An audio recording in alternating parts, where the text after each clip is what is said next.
Hello, everybody. Scott Golden here with the Golden Opportunities Coaching YouTube channel. Welcome to those of you who are new. Welcome back to those of you seasoned veterans of what we do around here. What we do around here is bring about conversations of a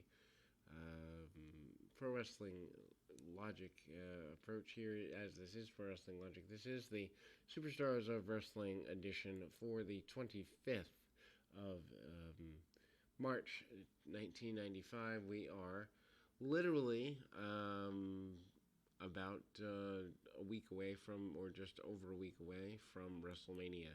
Um, and that's, of course, Wrestlemania 11. Um, and, um, you know, it's which is there. This is featuring Jim Ross interviewing Bret Hart about regaining his recently released from Japanese media.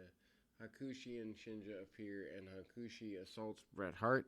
Ultimately, what this comes down to, and leaves him laying on the floor, this comes down to building the championship between, or the battle between the two of them after the I guess you'd say, WrestleMania 11 series as the Bob Backlund thing going to blow off there. Anyway, so we go to Tatanka defeating Davy Boy Smith by countout. Of course, Davy Boy Smith had saved Lex Luger from King Kong Bundy the week before on Superstars. That's basically the outlay here, which is the setup for the two of them, Luger and Davy Boy Smith as a tag team. Tatanka is a member of the $1 Million Corporation. Luger has had issues with the $1 Million Corporation for quite a while. Davy Boy obviously is, a bit of a musclehead at the time. Punch kick. Davy Boy does get a couple clotheslines off, doesn't get everything he wants out of it, hip tosses and the like. Needless to say, Tatanka goes up and takes a few hard shots there. Ultimately, kind of getting things going along that way, and ultimately,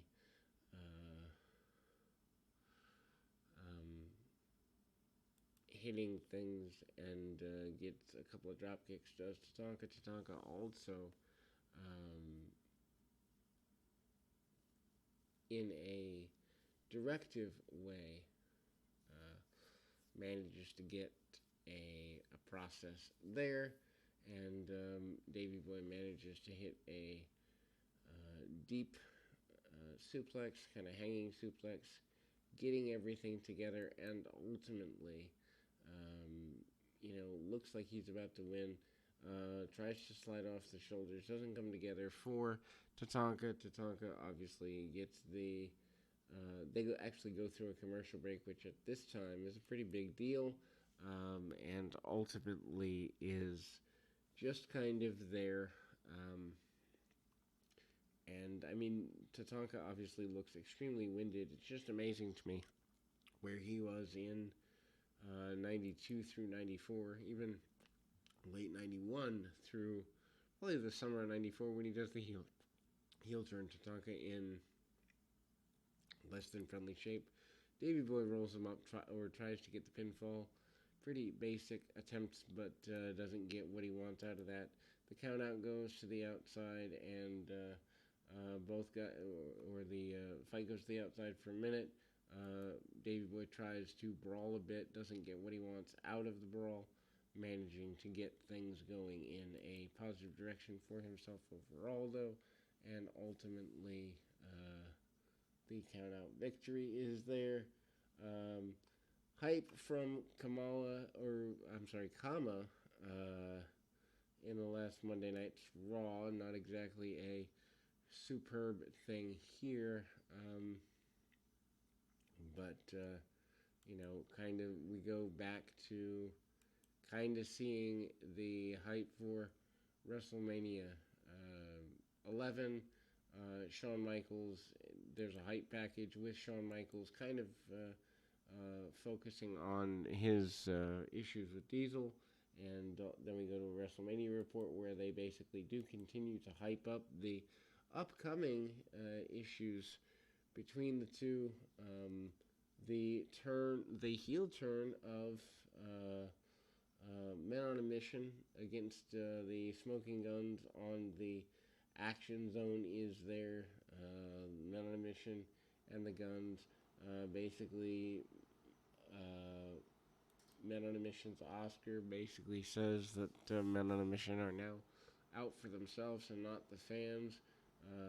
He feels that they were never fully appreciated by the fans, etc. And so that goes on. The Smoking Guns are up next. Chick Donovan and Rip Rogers are their opponents. We kind of get the double atomic drops among other things. Billy Gunn still looks phenomenal in even this era, and he ends up flipping the guy over, trying to get things going in a consistent way there. Hard shots, and Gunn manages to hit a couple of body slams and the like, and anyway, so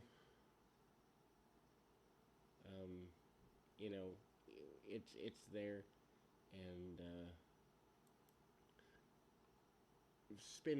spinning roundabout, and Billy Gunn hits the Sidewinder with Bart Gunn's assistance. Then and obviously the Guns win after that. There is a match between Aldo Montoya and Hakushi here. Aldo Montoya, of course, the man who's later known as PJ Walker. Montoya, who is not really doing a great deal of a lot here, does give Hakushi a decent enough match, as it were. Although Hakushi being hyped for the Bret Hart feud that goes into May and partially through the summer at the house shows, at least a little bit. Cartwheel by Hakushi, back kick by Hakushi. Hakushi in a dominant position for most of the match, obviously. Just incredible, not exactly getting things going every which way he wants, but a quick roll up by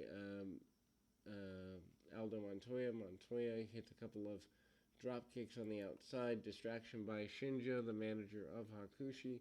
Hakushi also manages a couple of punches along the way and hit the flipping moonsault over the top rope, kind of doing a little bit of the martial arts thing there, and not exactly getting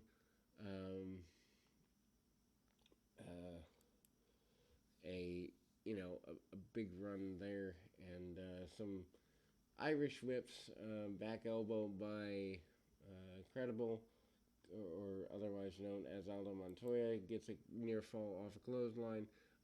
But you can actually see hints of Aldo Montoya, aka Just Incredible, being a really good talent coming forward. In the years to come, just a lot of that is there. But again, the Bret Hart interview, basically Hakushi does the run in. Shinja has painted his face up. Another WrestleMania